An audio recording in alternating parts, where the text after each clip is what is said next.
Il s'agit donc de la 4e édition de la Bourse de la transition écologique. Et donc c'est Alexis Martin qui va nous présenter les projets lauréats et les conventions d'attribution de ces subventions. Pour la 4e édition, nous allons voter pour les conventions pour les lauréats. Donc pour rappel, la Bourse de la transition écologique, c'est une dotation globale de 100 000 € par an afin de financer des projets qui développent des solutions innovantes ou expérimentales en lien avec la transition écologique, la lutte contre le réchauffement climatique, les nouvelles formes de mobilité et l'économie circulaire, les projets alimentaires territoriaux ou l'inclusion. L'objectif est également de fédérer des pluralités d'acteurs, enfin on encourage ça, et les projets doivent évidemment concerner l'échelle locale nantérienne et participer à la transformation d'une ville plus écologique, plus sobre et solidaire. Donc, comme chaque année maintenant, il y a eu un dépôt de candidature en fin d'année, donc d'octobre à décembre 2024. 8 projets ont été déposés. Le Conseil citoyen s'est réuni une première fois le 8 février 2025 et a choisi de retenir l'ensemble de ces projets puisqu'il a estimé qu'ils répondaient aux critères. Ces 8 projets ont ensuite été instruits par les services. Suite à cette sélection, les services ont retenu 4 projets puisqu'il y en avait 4 qui n'étaient pas assez aboutis au niveau du développement et de la faisabilité financière. Donc on va proposer à ces porteurs de les retravailler et de les proposer pour une prochaine édition. Et donc ces 4 projets ont été soumis au vote. Donc les 4 projets ont été retenus suite au vote du CCTE, sachant qu'on procède au vote jusqu'à écoulement de l'enveloppe.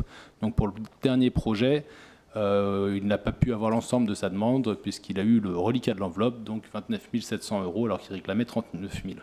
Donc pour vous donner les lauréats, le premier projet, c'est l'avenir du champ de la Garde, qui est porté par l'association Le Pré, donc a fait une demande de 39 000 € qui lui sont accordés.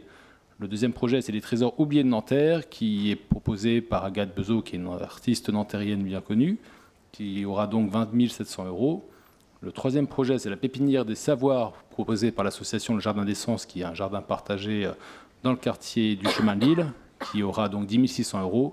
Et enfin, le dernier projet, comme je vous l'ai dit, c'est à vélo dans ta ville, l'écolo mobilité en action à Nanterre, qui est porté par la SARL, la Fabrique des cyclistes, et qui aura donc 29 700 € sur les 39 000 € demandés. Donc voilà, on vous propose de voter pour les conventions d'objectifs qui vont être signées par ces porteurs de projets.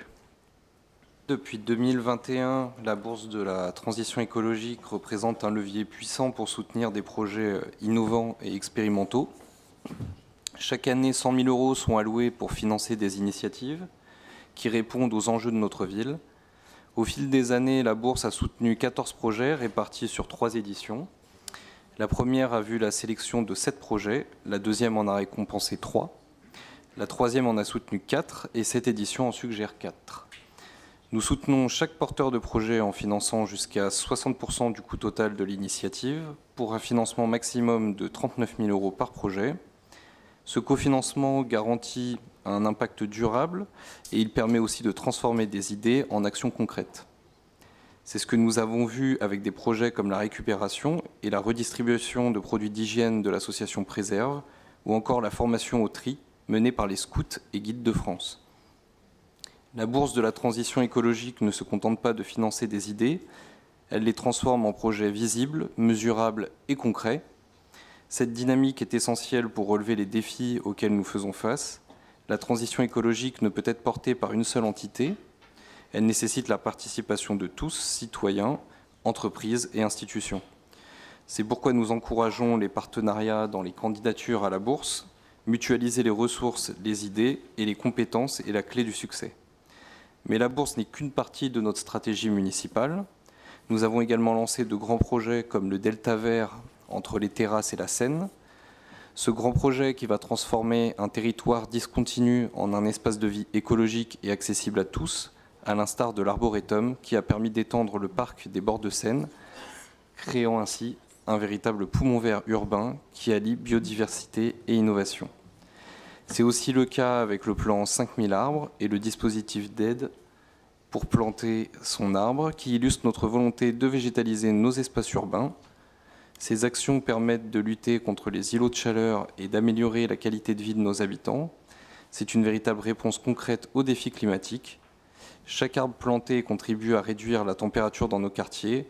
C'est l'une des meilleures réponses aux effets du changement climatique. Un autre projet phare est le développement des réseaux de chaleur. Grâce à la géothermie, ce projet alimente déjà plusieurs quartiers en énergie renouvelable, ce qui nous permet de réduire notre dépendance aux énergies fossiles. C'est une innovation technique majeure qui nous rapproche d'une autonomie énergétique.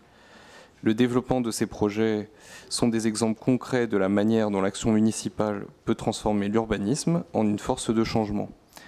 En créant des villes agréables à vivre aujourd'hui et durables pour demain, en luttant contre la pollution de l'air, un enjeu de santé publique, en favorisant les transports propres et la végétalisation des espaces urbains, ces solutions sont des réponses efficaces à un problème crucial.